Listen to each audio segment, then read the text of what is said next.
सूर्य अस्त हो रहा था। चिड़ियाँ चहकती हुई अपने अपने घोंसलों में लौट रही थीं। ठंडक बढ़ती जा रही थी। गरम स्वेटर, मोजे, हाफ पैंट पहने हाथ में एक बेत लिए विक्की अपने घर के बगीचे में टहल रहा था। वह कभी किसी पेड़ पर अपना बेंत जमा देता, कभी किसी फूलदार पौधे को झकझोर देता। उसके दादाजी बरामदे में बैठे चाय का घूंट ले रहे थे। उनकी दृष्टि विक्की की ओर ही थी। उसे पेड़ पौधों में उलझा देखकर वे बोले, विक्की, अब इधर आ जाओ, पौधों को मत छेड़ो, यह उनके आराम करने का समय है। विक्की ने कहा, वाह दादाजी, आपने खूब कहा। मानो पेड़ पौधे भी सचमुच आराम करते हैं, सोते हैं। हाँ, वे सचमुच आराम करते हैं। रात को सोते भी हैं और प्रातः जाग जाते हैं, दादाजी ने विक्की को समझाया। दादाजी, यह आपने नई बात बताई। भला पेड़ पौधे भी कहीं सोते हैं? आपने कैसे जाना कि पेड़ पौधे सोते हैं? वे तो रात को भी हिलते डुलते रहते हैं। सोने वाला आदमी तो हिलता डुलता नहीं। अच्छा, यहाँ आओ, मैं तुम्हें इसकी कहानी सुनाता हूँ, दादाजी ने विक्की से कहा। विक्की को कहानी सुनने का बड़ा शौक था। वह तुरंत आकर दादाजी की गोद में बैठ गया। अब सुनाइए कहानी, वह दादाजी से बोला। दादाजी ने चाय का प्याला रख दिया। वे एक हाथ से उसकी पीठ सहलाते हुए कहानी कहने लगे। उस समय अपना देश बहुत बड़ा था। तब बांग्लादेश भी भारत का भाग हुआ करता था। बांग्लादेश की राजधानी ढाका है। ढाका के पास एक गांव है, राढ़ीरवाल। वहाँ एक डिप्टी कलेक्टर के घर एक बालक का जन्म हुआ। उसका नाम रखा गया जगदीश चंद्र। जगदीश की पाठशाला में किसानों के बच्चे खेती बाड़ी और पेड़ पौधों के बारे में अक्सर बातें करते रहते थे। इस कारण बचपन में ही जगदीश चंद्र की रुचि पेड़ पौधों में हो गई। बचपन में जगदीश ने देखा कि छुई मुई नाम के पौधे की पत्तियां हाथ लगाते ही सिकुड़ जाती है और थोड़ी देर के बाद वे पुनः खिल जाती हैं। सूरजमुखी नाम के पौधे के फूल का मुंह सदैव सूरज के सामने होता है। इस बालक ने बड़े होकर पेड़ पौधों पर बहुत से प्रयोग करके यह सिद्ध कर दिया था कि पेड़ पौधे भी हम सब की तरह सोते हैं, जागते हैं। उन्हें भी भोजन और पानी चाहिए। वे भी सुखी और दुखी होते हैं, वे भी रोते हैं। दादाजी, आप तो जगदीश चंद्र बोस के बारे में पूरी बातें बताइए, विक्की ने मचलते हुए कहा। अच्छा, तो सुनो। जगदीश चंद्र जब छोटे थे तो रोते बहुत थे, तुम्हारी तरह, दादाजी ने हंसते हुए कहा। मैं कहाँ रोता हूँ, विक्की बोला। तुम्हें क्या पता, तुम तो तब बहुत छोटे थे।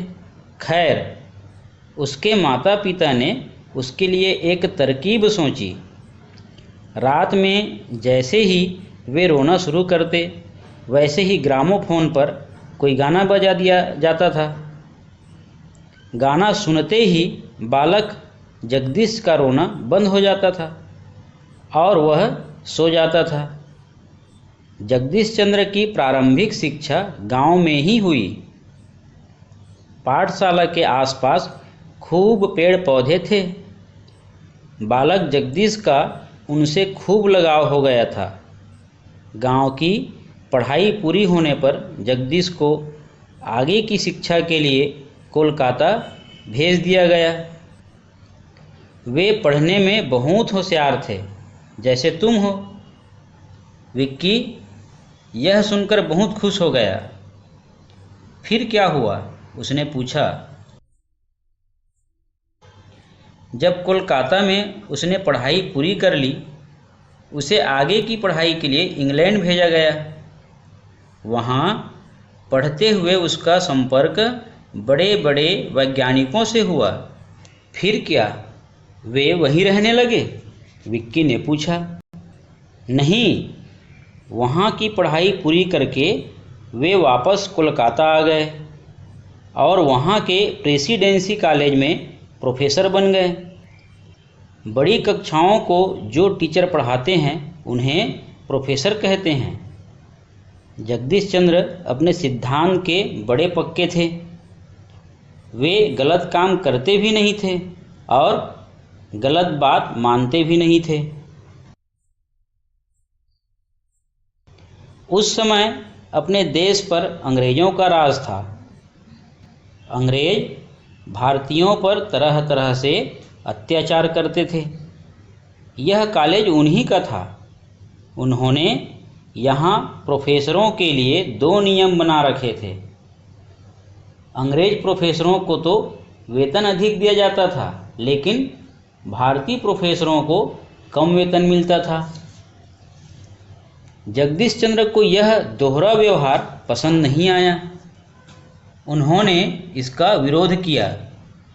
कई वर्षों तक उन्होंने वेतन नहीं लिया, लेकिन पूरी ईमानदारी से अपना काम किया। अंत में कॉलेज वालों को झुकना पड़ा। दादाजी, आपने यह तो बताया ही नहीं कि उन्होंने पेड़ पौधों पर क्या प्रयोग किए? विक्की ने पूछा। हाँ, वही तो बता रहा हूँ। उन्होंने अपना पूरा ध्यान पेड़ पौधों के जीवन के अध्ययन पर लगा दिया। उन्होंने इसके लिए कई यंत्र बनाए। इन यंत्रों की सहायता से उन्होंने यह सिद्ध कर दिया कि पेड़ पौधों में भी जीवन होता है। उन्हें भी हमारी तरह खाना चाहिए, वायु और सूर्य का प्रकाश चाहिए। उन पर भी गर्मी और सर्दी का प्रभाव पड़ता है। उन्हें भी सुख और दुख होता है। आदमी और पशु पक्षियों की तरह वे भी मरते हैं। जगदीश चंद्र बोस द्वारा की गई खोजें संसार भर की प्रसिद्ध पत्रिकाओं में छपी। लोगों को जब इसकी जानकारी मिली तो दुनिया भर में हड़कंप मच गया। कुछ वैज्ञानिकों को उनकी खोज पर विश्वास ही नहीं हुआ। उन्हें फ्रांस बुलाया गया और वहाँ अपने प्रयोग सिद्ध करने के लिए कहा गया। उन्होंने कहा, जहर खाने से आदमी मर जाता है। यदि किसी पौधे पर जहर डाला जाए तो वह भी मुरझा जाएगा। तुरंत वहाँ जहर मंगाया गया। वह जहर एक पौधे पर डाला गया तो उस पौधे पर कोई बुरा प्रभाव नहीं पड़ा। डॉक्टर जगदीश चंद्र बोस को तो अपने प्रयोग पर पूरा विश्वास था। उन्होंने कहा, यदि यह जहर पौधे पर कोई प्रभाव नहीं डाल सका तो मेरे ऊपर भी नहीं डाल सकेगा। यह कहकर उन्होंने बचा जहर स्वयं पी लिया। सचमुच उन पर कोई प्रभाव नहीं हुआ, क्योंकि वह जहर था ही नहीं। यूरोप के कुछ वैज्ञानिकों ने उन्हें नीचा दिखाने के लिए यह षड्यंत्र रचा था। वे सब बहुत लज्जित हुए। डॉक्टर जगदीश चंद्र बोस सही अर्थों में एक वैज्ञानिक थे। विज्ञान के प्रचार प्रसार के लिए उन्होंने बसु विज्ञान मंदिर नामक एक संस्था की स्थापना की। उन्होंने अपने प्रयोगों से अपने देश का नाम रोशन किया। अब तो तुम्हें विश्वास हो गया कि पेड़ पौधों में भी जीवन होता है। हाँ दादाजी, अब मैं जान गया अब मैं किसी पेड़ पौधे को नुकसान नहीं पहुंचाऊंगा।